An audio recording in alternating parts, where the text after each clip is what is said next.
Lettre ouverte ce matin, une espèce de réponse d'Hydro-Québec sur les efforts qui sont faits, ce grand plan pour rétablir la fiabilité du système. Lettre ouverte qui est signée par Maxime Nadeau, vice-président conception intégrée et exploitation du système énergétique d'Hydro.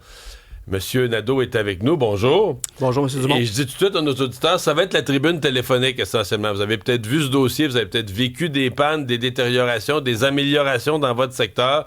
Si vous avez des questions, des commentaires pour Monsieur Nadeau, on va y répondre en direct. Je vais les voir passer. Vous pouvez nous appeler. On va vous mettre en ligne et puis vous allez pouvoir participer à la discussion. Monsieur Nadeau, première question bien simple. Est-ce que le dossier du journal de TVA Nouvelles était trop négatif à votre œil? En fait, qu'est-ce qu'il faut bien comprendre, c'est qu'on est très lucide sur le constat. Donc, on est déjà en action et on sait qu'on doit intervenir à beaucoup d'endroits sur notre réseau pour améliorer la qualité de service. Évidemment, à la grandeur, l'envergure de notre réseau, plus de 100 000 km de lignes pour le réseau de distribution, pour vous donner une idée. Évidemment, il y a un rythme à lequel on peut procéder. Et donc, ça va prendre un certain temps, tout ça, avant d'atteindre nos cibles. Vous avez accéléré le rythme depuis 2 ans, mettons? On l'a beaucoup accéléré. Donner un exemple, en maîtrise de la végétation, par exemple, on n'a plus que doublé nos budgets, l'argent investi pour faire le contrôle de la végétation, 150 millions l'année dernière. Cette année, on veut aller à 170 millions. Puis déjà, on voit des résultats concrets. Une baisse de 6 du nombre de pannes en 2025 par rapport à la moyenne des 5 années précédentes. Puis évidemment, notre cible à l'horizon 2035 est une baisse de 35 du nombre de pannes. Donc, on est sur la trajectoire. 2026, les 5 premiers mois de l'année ou les 4 premiers mois de l'année, ça a-tu l'air bien parti? Qu'est-ce qui est important à comprendre aussi, c'est que notre démarche qu'on s'est dotée, c'est d'intervenir dans les zones où il y a le plus d'impact. Donc, soit en nombre de clients, en termes de qualité de service qui était pas au bon niveau. Donc, dans ces zones-là, l'année passée, on a déjà intervenu dans 1800 zones. Ça, c'est plus de 9000 interventions. Et là, on voit là, une augmentation là, qui, dépendamment des secteurs, là, peut être en 10 pour le même des secteurs dehors des hormones à l'île de Montréal, où on a atteint une amélioration de plus de 60 de la qualité de service. Donc, on voit que, puis dans ces zones-là, on pose différents gestes. Ça peut être des conducteurs recouverts, ça peut être la maîtrise de la végétation, ça peut être ça peut être de l'enfouissement léger, puis ça peut aussi être des fameux, je vous ai entendu parler, des poteaux en composite, où évidemment, un des causes de bris dans notre réseau, c'est des poteaux en bois à fort vent qui peuvent briser. Mais il y en a qui sont vieux, pas. Ben ouais, des fois, tu regardes, la tête est tout maganée, les bottes là, qui tiennent le transformateur, tout ça, tu veux dire, le trou est tout lousse, c'est dans un état sincèrement pitoyable à certains endroits. En fait, encore une fois, on est lucide là, que nos actifs vieillissent. Et c'est pour ça aussi qu'on veut augmenter les investissements. Là. On va investir là, plus de 50 milliards là, justement dans notre plan d'action 2035, dans toutes sortes d'interventions. Et les poteaux, c'en est un, comme vous le dites, important. La météo aussi met notre réseau là, à plus rude épreuve que dans le passé, que les changements climatiques. Là, par exemple, on regarde juste au début mars, on a eu quand même subi 2 événements assez significatifs, verglas, vent, des rafales très fortes. Puis c'est pas juste le réseau d'Hydro-Québec qui est mis à rude épreuve. Au mois de mars, je peux vous rappeler, là, à Cosmodome à Laval, là, il y a eu des bris là-bas. Donc, il faut redoubler nos efforts, ça c'est clair. Autant parce que nos clients s'attendent à un service de très grande qualité, puis évidemment aussi dans ce contexte-là des changements climatiques. Mais quand vous parlez des poteaux, il y a quand même quelqu'un qui mentionnait que cet hiver, à Montréal, sur le plateau Montréal, les fils sont souterrains. Ils ont manqué d'électricité pendant plus de 70 heures. Donc là, c'est pas une question de poteaux nécessairement, mais il y a quand même eu bris de service. Oui, c'est pas toujours les poteaux, c'est pas toujours des branches sur des arbres, effectivement. Dans ce cas-là, j'imagine que c'est une problématique dans notre réseau souterrain. Donc, puis ça, je vais rebondir là-dessus parce que souvent, on pense que la problématique ou le remède à tout, c'est d'enfouir l'ensemble du réseau. Mais on le voit là, quand on a des problématiques sur les réseaux qui sont enfouis, souterrains, contrairement à l'aérien, là, où tu vois immédiatement où est le problème sur le fil. Dans le souterrain, c'est beaucoup plus complexe. Et quand il y a des problématiques, oui, il y en a moins souvent, mais quand il y en a, souvent, c'est plus long à intervenir, plus coûteux. Donc, dans le cas où vous faites mention, là, je pense que c'était sur la rue Saint-Joseph, effectivement, là, ça a duré plusieurs jours. Oui. On l'a amené des génératrices dès qu'on l'a pu pour rétablir le service parce qu'on sait qu'il y a un certain délai avec la réparation sur le souterrain. Mais donc, effectivement, il n'y a pas juste le réseau aérien qui peut être problématique. On peut avoir aussi des enjeux sur le réseau terrestre. Il semble y avoir, parce que le sujet, par la force des choses, on l'aborde régulièrement, il semble avoir des zones vraiment problématiques. On a un secteur à Repentigny, on s'était mis à parler de ça, j'oublie le nom du quartier, mais les gens parlaient de pannes depuis 2-3 ans à répétition, là, des dizaines de pannes. Je veux des gens de Saint-Côme, là, même il y a des commerces, un centre de ski qui en souffrent. Il semble vraiment y avoir des zones où c'est problématique. Le réseau est particulièrement faible.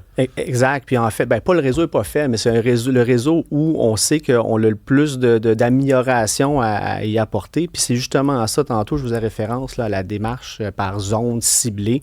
Bien, c'est ça, on l'identifie, là, plus d'une dizaine de milliers de zones dans notre réseau où on les a priorisées en termes justement de la qualité de service, donc de la moins bonne à la meilleure. Et c'est dans ces zones-là qu'on intervient.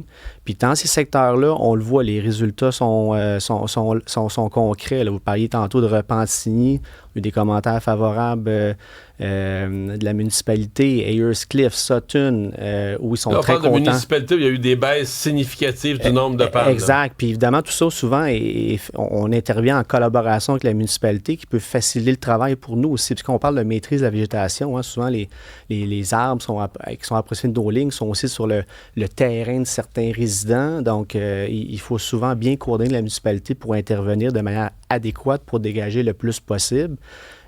Puis, pour continuer dans les municipalités où on a eu des beaux succès avec les autorités là-bas, des Ormeaux. Donc, comme je vous le disais tout à l'heure, plus de 60% de baisse du nombre de pannes dans des Ormeaux suite aux interventions majeures, plus de 7 millions d'investissements, des centaines de poteaux remplacés, des conducteurs aussi remplacés. Donc, on voit qu'il faut intervenir dans ces endroits-là parce que c'est ces endroits-là où ça va être payant et la qualité de service est la moins bonne présentement. Vous avez évidemment, pour moderniser le réseau, des équipements achetés, parce que là, on parle de poteaux, de choses simples, mais il y a des transformateurs, des équipements électriques plus gros à acheter. Est-ce que c'est vrai que la folie de l'intelligence artificielle, des centres de données, là aux États-Unis, évidemment, pour nourrir les centres de données, il faut construire des centrales électriques en accéléré. Est-ce que c'est vrai que ça fait monter le prix de plusieurs composantes? Hydro devient un acheteur en concurrence avec ces joueurs-là pour acheter? Et effectivement, on a des nouveaux concurrents qu'on n'avait pas avant. Par contre, rapidement, on s'est positionné. Donc, dès qu'on a élaboré notre plan d'action 2035, comme vous le dites, on savait là, qu'on devait avoir besoin de transformateurs, entre autres, et d'autres équipements stratégiques sur notre réseau. Donc, on l'a contacté, on s'est mis en marche avec ces fournisseurs-là pour sécuriser d'avance les volumes qui vont nous permettre de faire les travaux qui sont dans le plan d'action 2035. On a une question. Il y a Julie qui est en ligne. Bonjour, Julie. Bonjour, ça va bien? Oui, vous êtes dans quel coin? Vous commencez par ça, là, dans quel coin de pays? Saint-Alexis de Montcalm, dans l'Anaudière. Dans l'Anaudière. Et votre question? En fait, c'est particulier. On est dans un corridor où, quand ils vendent fréquemment écorner les bœufs, on manque pas d'électricité, mais on a souvent des coupures quand il fait beau. Je veux dire, pas mal n'importe quand. C'est arrivé 2 fois cette semaine. Qu'est-ce que vous appelez une coupure? Juste, mettons, une seconde pour qu'il coupe tous les appareils ou plus longue? Ou? Une seconde, un petit peu plus longtemps que ça. Là. Ça peut aller de 5 minutes à... OK. Donc, une petite panne de quelques minutes. Oui, mais c'est très, très, très fréquent. Est-ce qu'il y a une explication, M. Nadeau? Faudrait le regarder. Oui. Là. Des fois, effectivement, il peut y avoir des manœuvres sur le réseau, dans le poste qui alimente ce secteur-là en distribution, des permutations qui génèrent des petites coupures. Ça peut être pour des interruptions planifiées aussi ailleurs, là, qui alimentent pas nécessairement la ligne de la cliente en question, mais qui génèrent peut-être des manœuvres préalables pour transférer l'électricité sur un autre service pour assurer la continuité de service. Ça veut dire que Julie n'a jamais à bonne heure sur son s'en fout. Non, je la change tous les matins. Ah bon, merci Julie. Merci Julie de nous avoir appelés. Il y a une question sur texto aussi ici. Comment allons-nous répondre à la demande de construction de nouveaux logements, les subventions pour l'électrification du chauffage ainsi que l'électrification des transports dans le temps?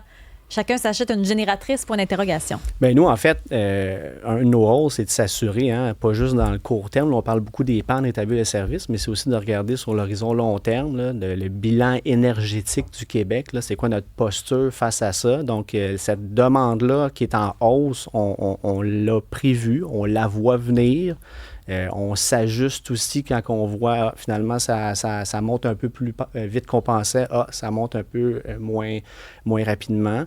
Donc, ce bilan-là énergétique long terme, on s'assure de mettre en place, on va s'assurer de mettre en place les différents projets. D'ailleurs, c'est pour ça que dans le plan d'action 2035, on a plus de 10 000 mégawatts d'éolien qui va s'ajouter à notre réseau. On va ajouter aussi plusieurs milliers de mégawatts de production. Mais oui, il faut produire plus. On vous comprend, il y aura plus de besoins auto-électriques, etc.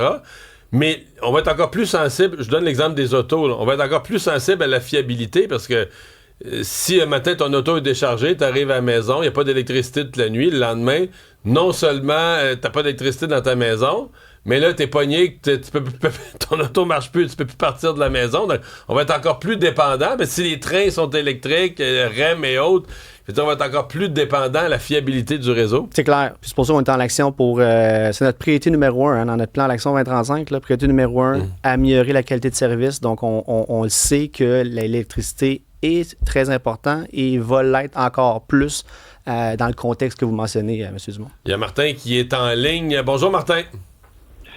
Oui, bonjour, Cet appel n'est plus enregistré. Oups. Bon, Oui, Martin, on vous écoute. un appel enregistré. Oui, c'est ça. J'ai un pince sur la servitude de mon terrain en arrière.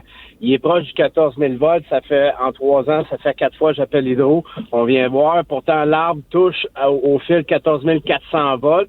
Ça fait des étincelles. Moi, je crois que ça crée des pannes, mais on me dit qu'on vient, puis là, ça fait des années que la demande est en attente, puis l'arbre, il est juste d'un fil d'Hydro-Québec. Je comprends. Puis ma ligne haute tension, ma ligne de ma maison passe en plus dans ce arbre-là, puis c'est pas mon arbre à moi. Les émondeurs, je veux pas payer pour ça, là. C'est ma question, pourquoi c'est si long avant d'intervenir, couper l'arbre, je vois des chocs électriques là, sur l'arbre. Je comprends. Mais c'est une très bonne question. C'est une très bonne question, Martin. Merci de nous avoir appelé. Oui, ça soulève vraiment la question. Parce que je l'ai déjà entendu. Il se passe quoi quand quelqu'un vous appelle? Puis on comprend bien que vous ne pouvez pas vous déplacer à 1 heure près pour les milliers d'appels que vous recevez, mais il y a des gens qui ont l'impression que ça tombe à la poubelle, les appels ou les avertissements à Hydro, que ça tombe dans le vide, là. Mais c'est pas le cas. Donc, tous les appels vont être traités. On va analyser les cas qui sont soumis par la clientèle. La qualité de service, ce secteur-là va être regardé pour voir, OK, est-ce qu'on a un réel problème parmi, je vous le mentionnais tout à l'heure, on a un réseau de grande envergure. Mais prenons celle-là. Il y a un arbre, mettons, on vous envoie une photo, l'arbre, il y a vraiment, les fils passent dedans. Si l'arbre est dangereux, normalement, nos équipes vont aller sur place puis vont aller faire ce qu'il faut pour sécuriser la zone, ça c'est clair. Là, dans le cas que le monsieur soulève, je ne pourrais pas répondre. On peut le reprendre après. Mais vous assurez que c'est... Ça, c'est clair. Les demandes sont regardées. Les demandes sont regardées. Puis quand des cas sont soumis, par exemple, là, dans l'actualité, récemment, on a eu le cas d'Inverness qui a été mis de l'avant. Donc, les équipes l'avaient déjà dans leur planification. On avait des actions prévues en végétation cette année. Aussi des actions, on l'appelle à haut potentiel là, pour venir remplacer des poteaux, les conducteurs. Donc, on a vraiment des équipes qui regardent la qualité de service dans l'ensemble des secteurs au Québec. Puis on intervient, on priorise pour aller aux endroits où on doit améliorer la qualité de service. Francine qui est en ligne aussi. Bonjour Francine. Bonjour. Moi, ma question est quand est-ce que la sécurité des clients payants sera-t-elle plus importante que la ligne de profit chez Hydro-Québec? Bon, Francine a l'impression qu'on mise trop sur les profits chez Hydro. Marquez qu'ils sont tous redistribués au ministre des Finances et à nous tous. Mais est-ce qu'Hydro a sacrifié au fil des années la fiabilité pour gonfler ses profits? Non, pas du tout. En fait, les budgets, on a un système de gestion de l'actif qu'on l'appelle, là, qui sert justement à venir orienter, déterminer les investissements nécessaires pour maintenir la qualité de service qu'on pense qu'est la bonne et l'améliorer.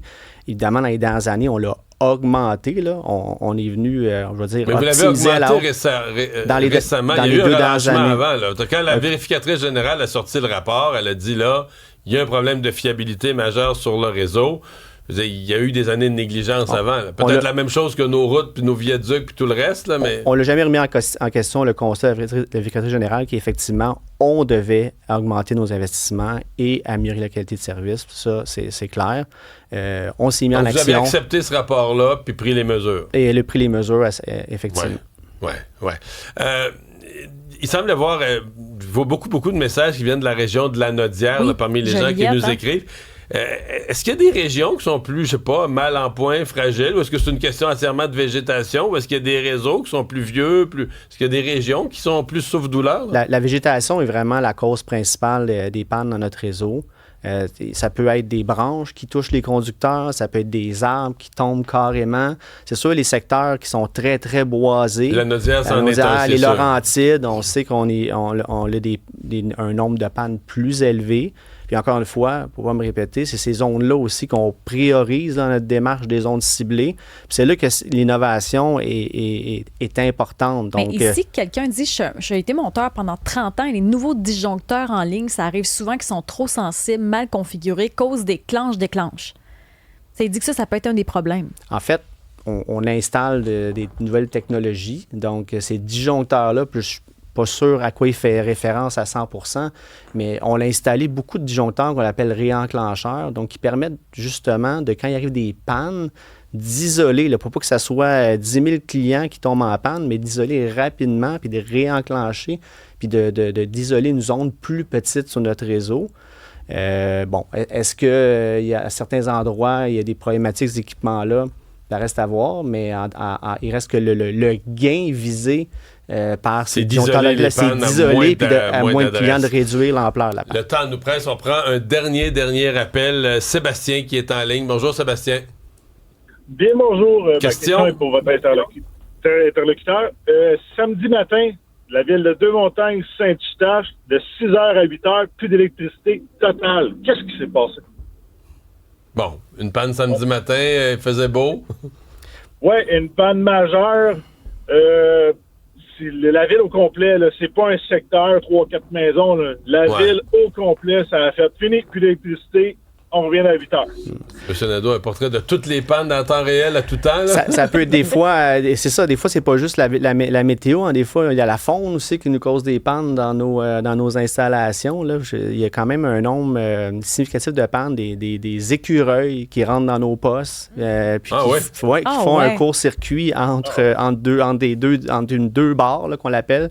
Et que là, qui fait pendant une certaine période, évidemment, là, il faut envoyer quelqu'un dans le poste, voir, y a-t-il vraiment un problème? Il peut y avoir des défectuosités aussi, des fois, ça arrive, mais honnêtement, la faune, comme samedi matin, là, je suspecte que ça a été un événement de causé par les animaux. Puis encore une fois, ça aussi, dans les éléments qu'on met en place pour améliorer la qualité de service, on installe beaucoup de porcs animaux, donc vraiment des mécanismes qui viennent protéger nos équipements contre des contacts accidentels par la faune animale. Donc, on voit tout là, dans notre réseau. Maxime Nadeau, vice-président, conception intégrée, exploitation du système chez Hydro-Québec. Merci d'être venu répondre à nos questions ce matin. On sait que vous avez fait une grosse job. Merci. Au revoir.